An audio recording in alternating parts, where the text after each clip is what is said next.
Hello, everybody. My name is Emily. Thank you for joining tonight's talk on changing inherited energy patterns. This is an incredible topic.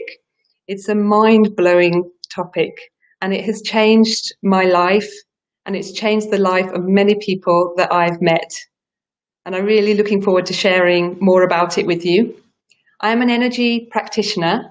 I've been working with energy for more than 20 years, and I have clients from all over the world who come to me with a variety of problems, from health conditions, chronic health problems, emotional patterns, or relationship difficulties, and they all want to change their life. And many of them have done a lot of work on themselves. They've tried many different techniques, but there's something that is still stuck or something that they still cannot change. The single most powerful thing that I have ever seen is changing the inherited energy patterns absolutely transforms people's lives. When you change the past, when you change the inherited patterns, it gives this whole new boost of energy to somebody's life. Most people don't realize that a lot of obstacles and difficulties that they come across in their life are actually rooted in the past, in their history. How can the energy patterns and emotions of previous generations have anything to do with what you're going through currently in your relationship, or how lucky you are in your career, or how much fortune you have for money, or how happy you are today? From my experience, it has everything to do with it. And the patterns from previous generations are passed down as energy and vibration, and they affect our life in a really profound way. So how are we going to change them? How are we going to change those patterns? So they're energy patterns, and I'm an energy practitioner, so I'm going to talk to you first about energy. Everything is energy. That all physical things, the physical world, material world is energy. The whole universe, the invisible space around you is energy. Energy, original key, or energy is our life force. It's what supports all our organs and cells, supports all our physical systems, helps us to be happy and healthy. And also the original key in the universe is moving all of the universe, supporting all life, is the law of nature. So energy is vibration, light and vibration. It supports all the seasons, spring, summer, autumn, winter. It supports the cycles of life, birth, growth, aging and death, the cycles for plants and animals and human beings. So energy is everything. And we have a body, mind, and spirit, and they are all connected. And they are connected by energy. And we are not individual, and we don't exist alone. We are a product of our family. We come from our parents and our ancestors. And their DNA and their history and their stories and their experiences and their emotions, their happiness, their sadness, even their pain is imprinted in our cells, in our body. And the foundation of our life is our ancestors and our history. And I think some of you may have heard of epigenetics.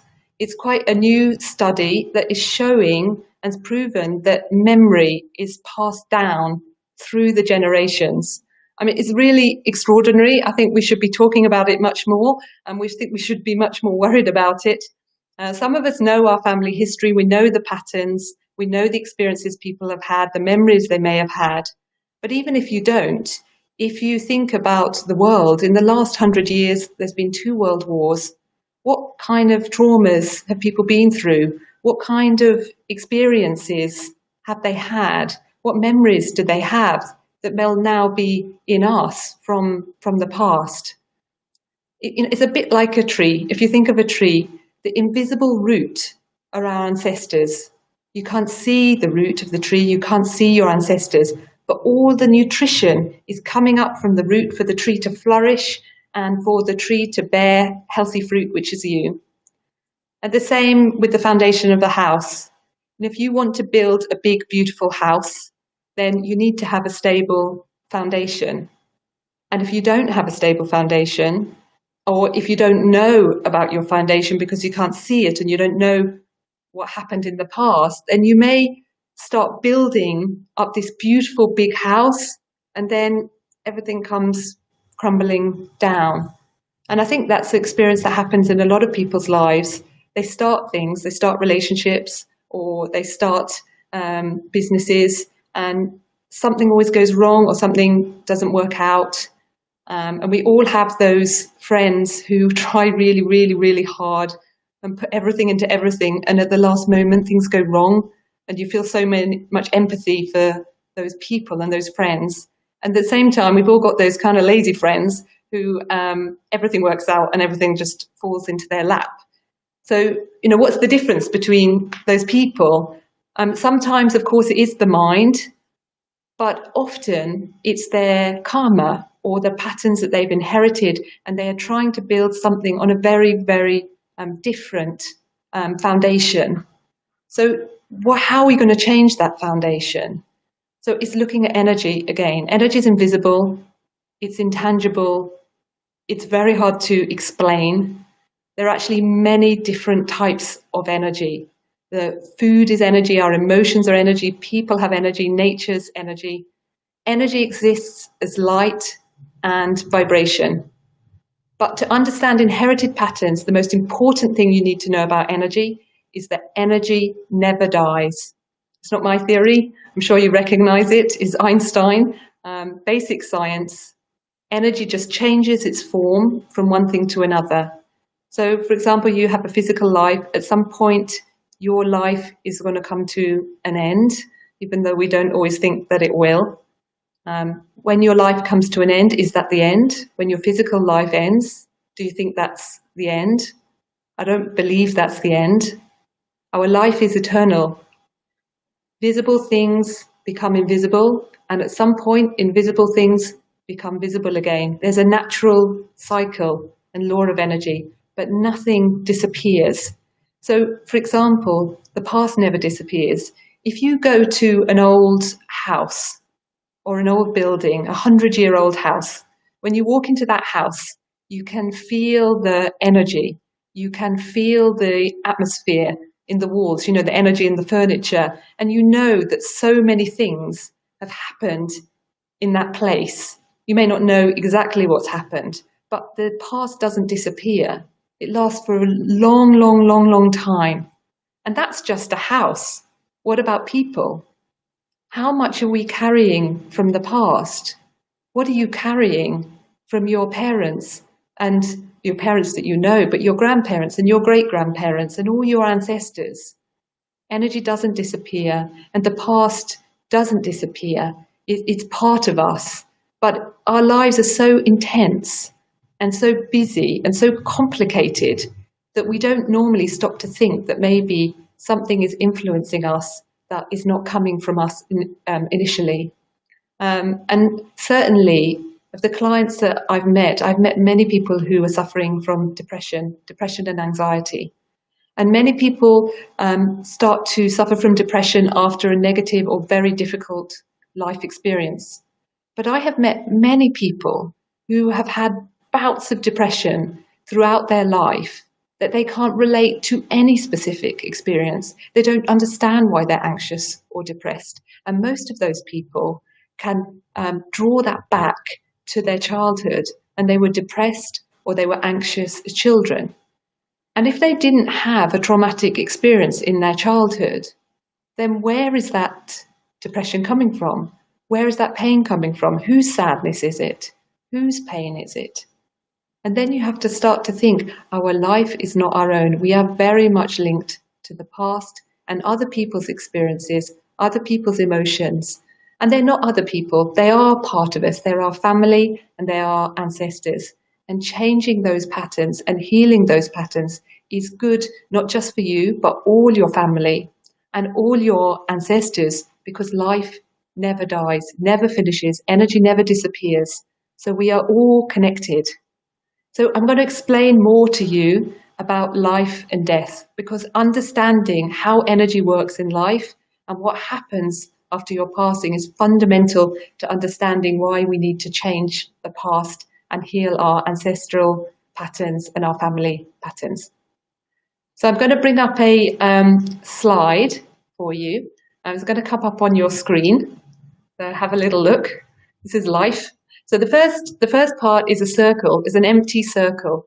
That's representing energy in the invisible world, and then life is the physical material world.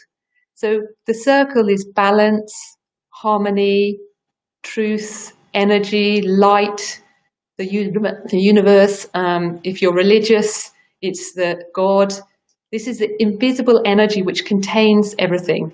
And if you've looked into many philosophies and Eastern philosophies, they often talk about emptiness, achieving emptiness or nothingness.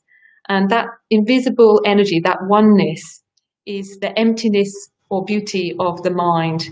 So emptiness is not about having no experiences. It's not about doing meditation all day, every day. It's about accepting and embracing everything with love so that you are at peace with everything. You don't have any attachments or negativities to your experiences. And this is very important to understand when I get on to explain what happens after you leave your physical body behind. But let's start with life. So we'll look at the diagram again. So life is the harmony of our body, mind, and spirit. And the three are very much connected.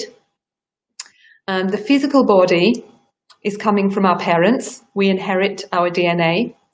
And our spirit is from the universe, the light from the universe. And most of us are totally unaware of our spirit, and we don't feel our spirit. But we do feel our mind. Our mind belongs to us. It's invisible, but we can feel our feelings and emotions and thoughts. And the mind is the most powerful thing we have. It's extremely important. And how we use our mind in our life, of course, affects our life, but it's going to affect our eternal life as well. So let's look at it. The mind, we all know our mind influences our health. If you are stressed, if you are angry all the time, if you are negative, if you're upset about something that you can't let go of course, the tension builds up in the body and you feel unhealthy. And the mind is always changing our health to be better or worse. At the same time, if you are positive, if you are loving, if you are compassionate, if you accept things, forgive others, you're generous, you're grateful, then your heart is really open, your mind is open, and you are spiritually connected. And then our spirit is getting brighter. And the more we do for others, the more love we have and the more we give in our life. It feels like we're losing something physically, but spiritually we're getting brighter and brighter, and that is so important for our eternal life. So the mind is really, really powerful. So how we use our mind is going to affect our life. And also, let's look at another diagram, which is death. So life and death are the same thing. And at some point we have to face death. We have to face the reality of life and death and remove all the fear, because life and death are the same thing. They're just a change in energy, and you are the same. So at the point of passing, the spirit and body separate. So life is the body and spirit coming together, and death is the separation of our body and spirit. So if you've ever been with a loved one when they've passed at the end of their life, most people know the moment when the spirit leaves the body. They know the essence of that person, the person that they love. They know when they've gone, and then the body isn't them anymore.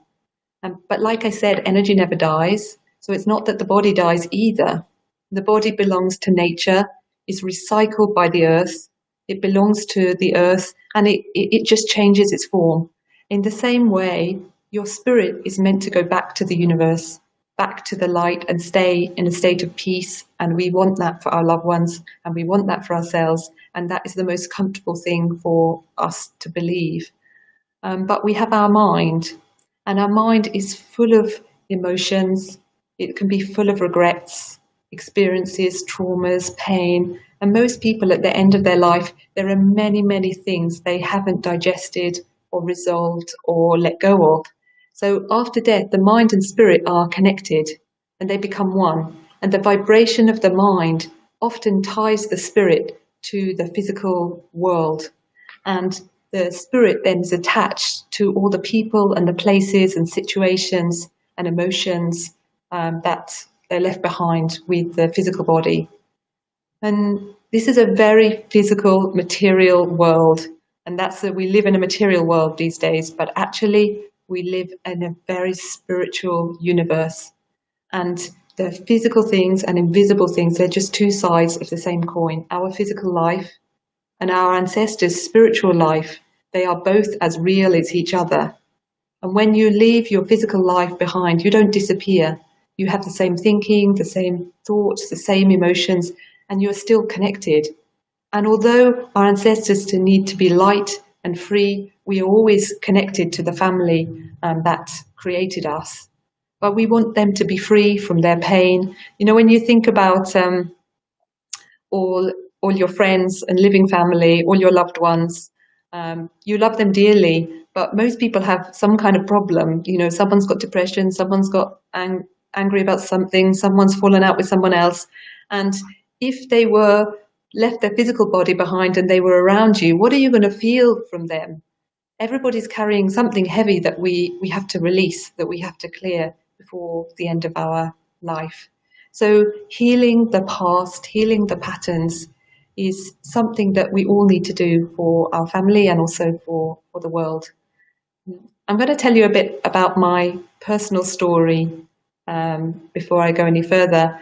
I started this practice because of my own life experiences and health problems. And at quite a young age, in my late teens and early 20s, I got ill very suddenly. And I became housebound for actually many years. And I wasn't able to walk, I wasn't able to work. I used a wheelchair if going any distance. And it was a time when all my friends were going out into the world and they were starting their lives and they were traveling the world and they were meeting their partners and they were starting new careers. And I was stuck with this whole new experience, and all my hopes and my dreams and my ambitions kind of fell apart. And instead of an outer world, I was faced only with my inner world. And my journey at that time started with a lot of doctors trying to find a solution to my health issues and get a diagnosis. And I didn't really find a solution. And from there, after a long period of time, I started looking into natural therapies and nutritional therapy and healing. And I tried many things that were really beneficial, that supported healed my symptoms. I could never really get fully well. And then from there, of course, there's so much frustration as a young person. And I felt really trapped. So I started to look into my inner world and try to understand the meaning of life and looked at philosophy and religion. Still, I didn't find a solution. And finally, someone introduced me to this energy practice, and I started energy classes and had some energy treatments. And my health started to improve a little bit. My symptoms started to reduce, but that had happened many times before. I just couldn't get well. But from the beginning, this was a practice from South Korea. From the beginning, the practitioners would say to me, you need to heal your ancestors. You know, the energy from your ancestors is all around you. I thought it was a little bit strange, but my family had health problems, so I understood it. And finally, I undertook the course to heal the inherited patterns, the Ancestor healing course. It was a very spiritual course, so I wasn't completely comfortable at the beginning, and it involved traditional ceremonies and chanting and receiving energy. It was actually very beautiful, very respectful, and I felt very ill during it, but I was very ill. And they kept saying to me, oh, this is the feeling from your ancestors, this is the energy patterns you're carrying. And I thought, well, I didn't say anything, but I didn't think that was possible because I was just feeling ill anyway. But I had the most extraordinary experience at the end of the 3-week course. on the final ceremony, it was like somebody just switched the light on and something lifted from me, something lifted from my whole body, but mainly from my mind.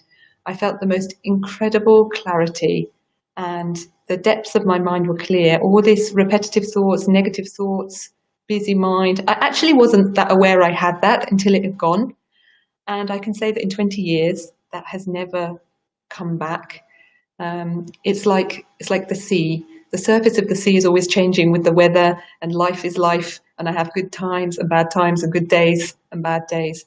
But the depths of the sea are so clear and clean. And I was so astounded to think that what I was feeling and experiencing, and I was a sensitive person, but wasn't my own. And how could that possibly be? And from there, physically, I didn't get better, of course, immediately. I had lost my confidence completely. I had a lot of muscle wastage, but something, always my health was like this, and then something shifted. And I just steadily started to get better. And actually, very quickly, I was back at work and enjoying my life.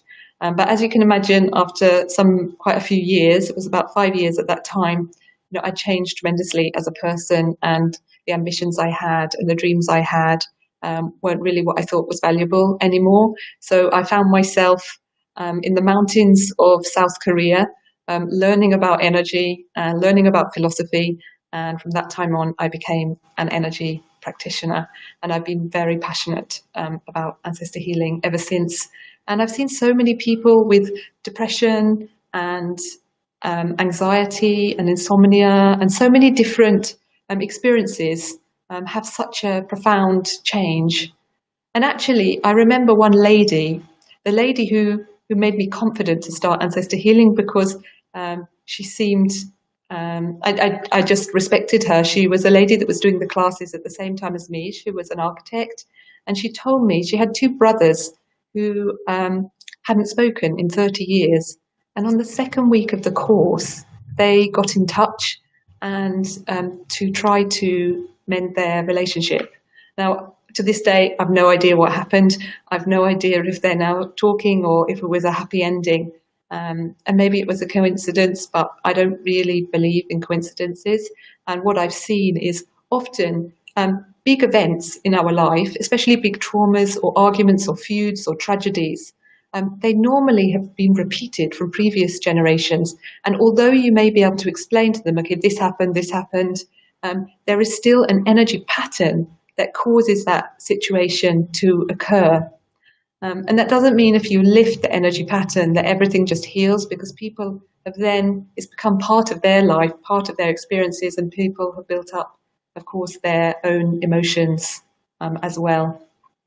But ancestor healing the past, gives a foundation that clears you to build your own future, a brighter future, and for your next generation as well. And I'd like to explain what happens when clients come, when people come for healing, when people come for energy, and what do they experience? Well, we feel three types of blockages, and we are all carrying three types of blockages, energy blockages. We have an energy system. We are born with an amount of energy, and that energy has to circulate well. We have to have enough energy. It has to flow smoothly to be healthy, to be happy, to be connected. And of course, when people get ill, they start to look at their lifestyle. So the first blockages we have are from our physical lifestyle, what we eat, our sleep patterns, pollution, exercise, etc., etc.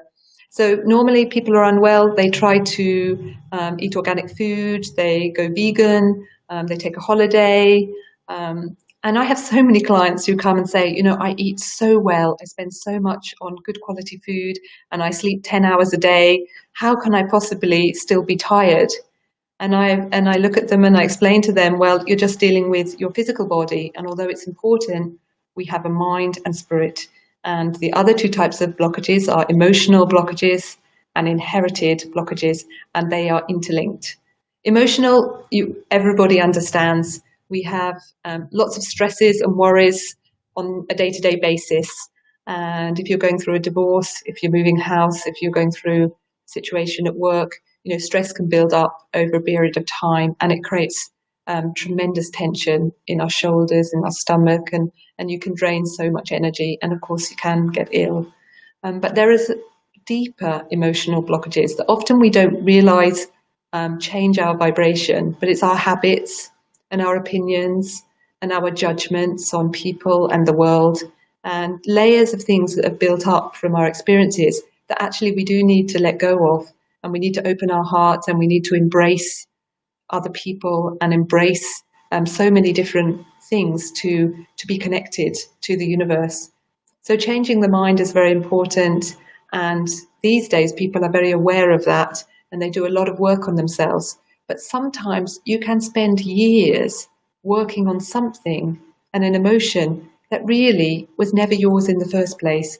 And that's why it's very important to start by healing the past, healing not your emotions, but the emotions of your ancestors, your grandparents, great-grandparents, and going back many, many generations. And when you heal that, that unhinges or unhooks all the kind of links, emotional links that are passed down through the generations. And there are many things that run in families. And I've seen many things in the course that can change. You know, something like addiction, for example, it often runs through every generation of a family. I mean, it's a very, very common. And of course, if you have experienced addiction in your family and your upbringing can affect you, what you see, your social experiences, of course, that can cause you to go down the same route. But there is also something else energetically that I want to share as a concept and an idea. If the grandfather in a family dies as an alcoholic, a heavy alcoholic, and then the grandson, who's working very hard and stressed at work, starts to have a drink after work to relax, and then that drink becomes every night, then the vibration and the thought patterns of the grandson become quite similar to that of the grandfather. And then the grandfather's energy, invisible energy that still exists, starts to tune and link to the grandson. The grandson starts to pick up the thoughts and desires and emotions of the grandfather. Before you know it, the grandson's become an alcoholic, and it's very hard to say, is he an alcoholic or is he picking up on the patterns from the grandfather? And actually it can be both. So even if you do something to change the energy pattern, you can cut off that pattern, but the person has then had that experiences and they also need to change themselves. So it's very much interlinked. And the Ancestor Healing course, the Inherited Patterns course that I experienced that really transformed my life, is, as I mentioned earlier, is a really spiritual course. It takes 21 days, it's 3 weeks, and you attend 4 ceremonies. It can be done online from anywhere in the world because energy is beyond time and space. And the ceremony is a practice of respect and gratitude. And then there is daily chanting, and you receive energy. And the ancestors of your father's family line or mother's family line can receive energy through you, and you start to change. I'm just going to show you another slide, a picture. It's going to come up in a moment. I am actually in one of our meditation rooms where we hold the ceremonies and the practice. And now you can see it looks a little bit different on this slide. This is a very big ceremony which is prepared with food and fruit. It's very traditional in Asia. Some of you may know of this. Offering of gratitude through what nature offers, food and flowers. And this is kind of the offering of our heart at the beginning of the ceremony. And then the ceremony involves chanting. And we're using vibration, light, and energy to change the vibration of our family pattern. And during the course, you start to release the heavy energy or patterns that your ancestors have carried. And it's quite, some people are very sensitive and they feel a lot, and some people don't feel very much. But it is a spiritual program. So it's not that immediately everything in your physical life changes, but there is a spiritual and energy shift that filters down through all the members of the family. It only needs to be done by one person, but all the family members can get involved if they're open and interested. It can be done for your father and mother's family line. The program can also be done for what we call related spirits, which is other people's ancestors who are connected to your family because of relationships and things that happened in the past. This is clearing a lot of karma and negativity. And at the same time, it can be done for loved ones who've recently passed away that you want to show your gratitude and your love for. It can be done for step parents, adoptive parents. We are influenced by many different energies. It's a really, really powerful course, and it creates a foundation that you can build a different direction for your life, a brighter, a happier life. And when you lift the energy around you, you can also change energy for other people. You know, in this world, we have created so much karma. You know, the individuals have created karma, families have created karma, countries have created karma, and human beings, we've damaged the earth so much, and we've damaged each other so much. We have created so much karma over so many generations. It is very hard to be healthy and happy fully in this world without healing all the past and all the things we've done. And we can start with ourselves, and you change and you brighten yourself and you brighten your family, then you brighten the community, your country, and the whole world. So I hope this short introduction really helps you to understand how important it is to change what we can't see, what's invisible. It doesn't mean it doesn't exist. And I hope it gives you some understanding. I am going to take some questions. So if you would like to send any questions, you can send them through now, and we'll try to answer those. I'll just see if anything has come through. Just one minute.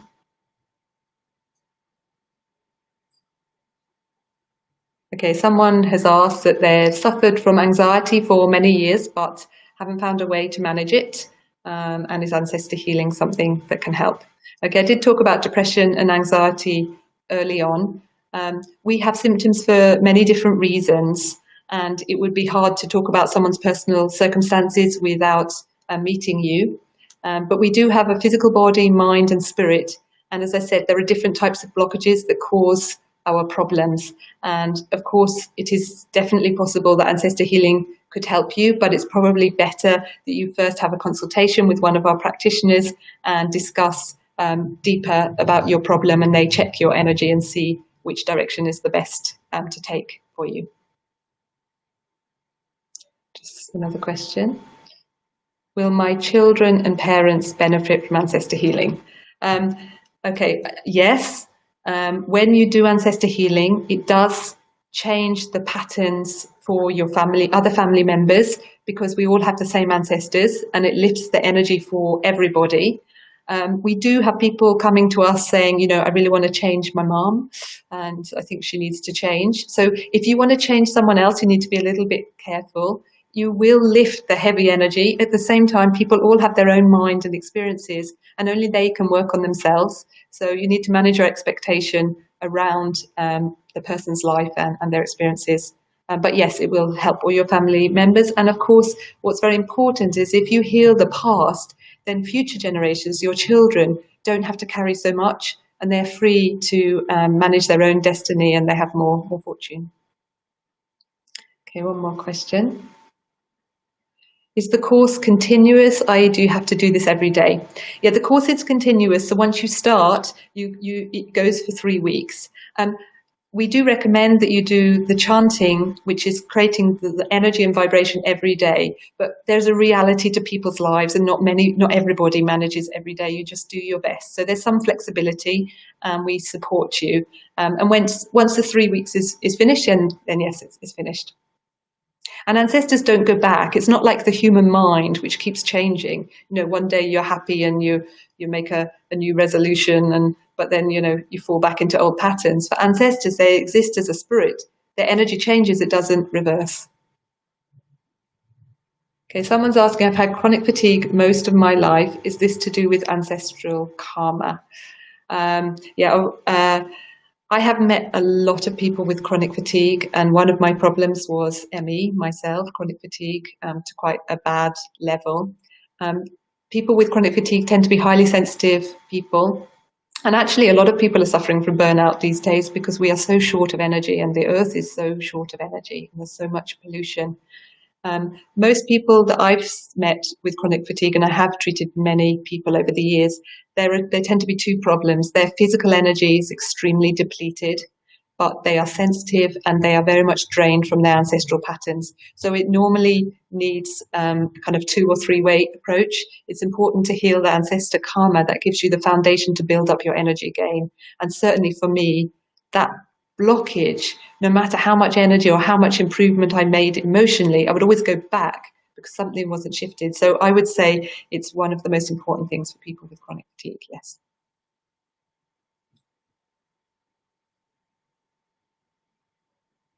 So someone's asking, it all makes a lot of sense, but I don't really understand how or why the ceremonies release the energy. Is this the only way to release the energy? Okay, it's a good question. Ceremonies are traditional practice in many, many cultures, and they come from a time, and that's why it's not so normal in modern life, but they come from a time when people understood about the visible and invisible world being connected. So one way to show your respect and gratitude to the invisible world was to have a ceremony. You put your heart in it, you open your mind, and you make a lot of preparation, and you show your gratitude to, for example, there are different types of ceremonies: gratitude to the universe, gratitude to the earth and nature, and then also to your family. So, for example, in ancient times and traditional times, the farmers would have a ceremony before they start the season to plant the seeds, and they would also have a ceremony of gratitude after the harvest. That goes through many cultures. And this practice is from South Korea, and in South Korea, even today, families will set up a small ceremony at New Year to respect their family and ancestors and appreciate where they've come from.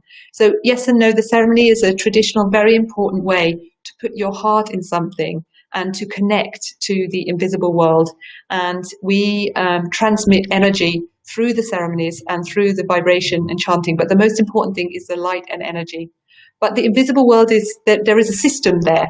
So it's also connected to the system in the invisible world. I hope that answers your question. Someone's asked, how can healing ensure that you don't reconnect with the ancestral energy once the ceremony is finished? Okay, there's 2 parts to that. When the law of nature follows the most balanced vibration. When your mind is positive, bright, happy, loving, then we tend to be closer to that vibration and we are less affected by negative energy. At the same time, we are born with the connection to our ancestors and family, and they don't generally mean you any harm. You know, in Asia, it's very much about respecting where you've come from, and most of the Westerners I speak to, it's like, how can I get rid of them? It's a very different approach, but what the ancestor healing is about is helping your ancestors to be bright, happy, peaceful. So they'll always be connected to you. It's what condition they're in when they're connected to you. So if, for example, you love your family members, your living family, and if they're ill or unhappy or depressed or going through a difficult time, you try to help them to be in a better place. And when they're in a better place, you feel better around them. And it is the same with your ancestors. It's about helping them to be brighter and better rather than making them go away. Okay. So since we have had thousands of ancestors, if not millions, how is it possible to heal through all the negative energy patterns? Very good question. Actually, originally we connected to 4 generations of our ancestors. This is the very close connection, and the 4 generations are meant to support our life. But it really depends how many ancestral generations you're connected to, depends on the intensity of their life and what they've died with. So people's patterns of their mind tend to last a long time. So you can be influenced beyond 10 generations. And ancestor healing heals all those that have some kind of connection to you. But I don't think it goes back millions and millions. But there are strongly 4 generations, but these days I would say more than 10 generations would still influence you.